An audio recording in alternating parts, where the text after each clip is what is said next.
Hey, hello folks.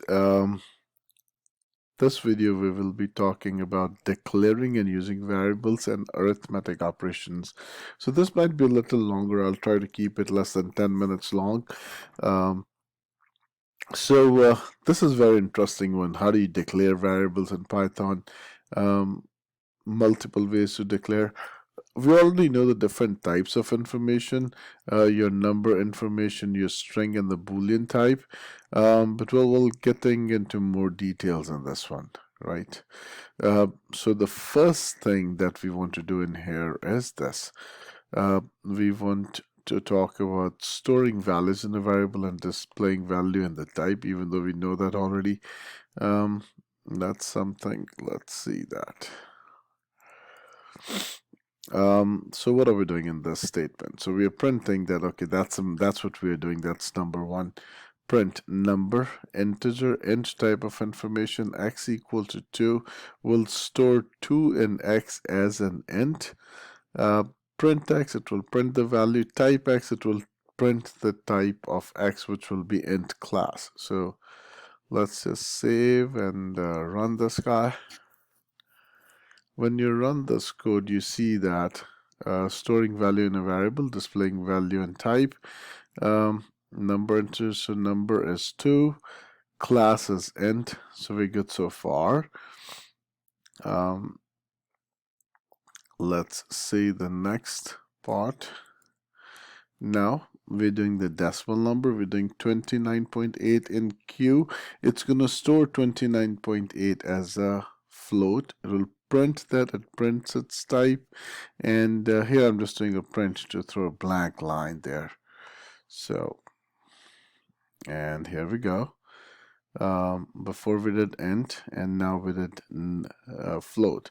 Now if I needed a space between those two, all I can grab and do is a backslash, and that means next line. And you see if I run that, that'll give me an empty line between that.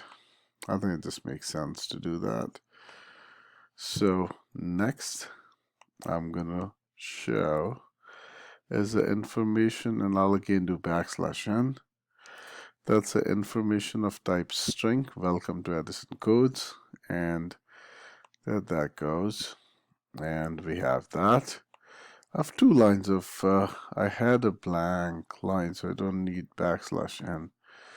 So I'll just get that out of the way. And finally, true and false type of information. So I've pre-written some code so that we get done a little quickly on this thing, because as I said, this is one long one. True false type is bool. It's not bol, it's bool. My fault on that.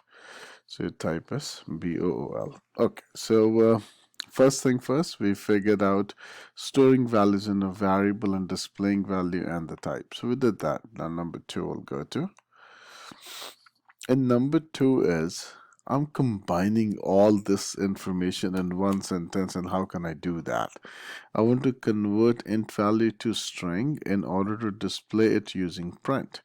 Now if I try to use print and I just put a type x, it doesn't let me do that. What do I mean by that? Let me comment that for a second. What I mean by that is, if I try to print just let's say type of x is this, right? And I say, hey, I want to put x next to it, and I try to run this code. Compiler says, hey, you're trying to concatenate, meaning put together or glue a string with a number. I cannot do that. If you really want to do that, why don't you convert that into a string, right? So and that's where the string function is, str function.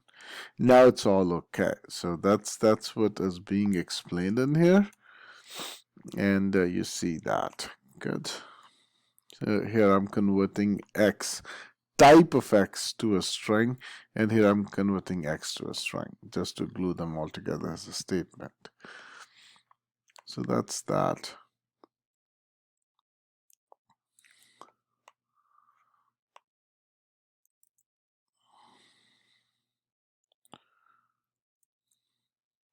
So we'll bring that here.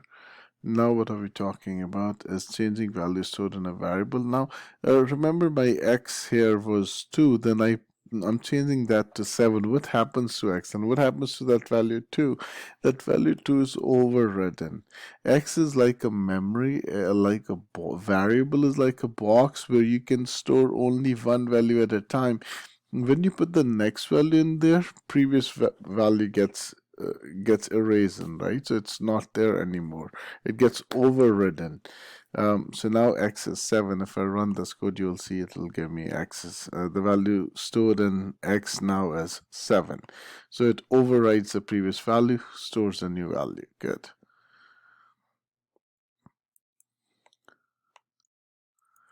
So next, I'm showing you how can you store multiple values. How could you declare and store values in multiple variables? So A, B, C, that 3 variables in one statement with 3 different values, and that's kind of how you do that. The \t in there you see, that means a tab. That means you keep tabbing information. Cool. So next what we're going to see is we're going to see the play with arithmetic, your different arithmetic operators. Okay. So this is all about the variables and storing values in variables. That's number one. Number two, in this video I want to cover are my arithmetic operators. Because what are variables without arithmetic operators, right? So number 5, arithmetic operators in there. The operators we want to talk about are add, subtract, multiply, divide. You see these two asterisks, that means exponent a to the power of b. Integer division, what does that mean is when it divides two numbers, it chops off the decimal. For example, 3 divide by 2 is just 1 as opposed to 1.5. So it's going to chop off 0.5. It's just going to keep the integer part. And modulus is something that is really, really important in computer science. That gives you remainder when the first number is divided by the second. Now, let's see what are we doing over here. X equals 9.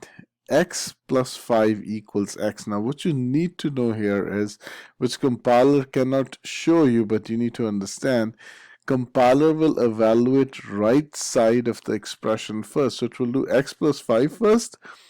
So that x is a 9. 9 plus 5 is now 14.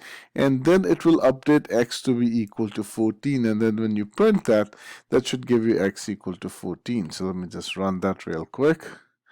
And there's a lot of things going on in here, and that's the 14 after arithmetic operator. Now, oh, this is really important. I said y equals hello. Then can I add, can I make z equals x plus y, where x is an int and y is a hello? And when you try to do that, you try to do z is equal to x plus y, and your compiler is like, hey, you cannot mix two types unless they both are the numbers. One is int, another is float. Then compiler will not complain. But something like that, x plus 5, where x is a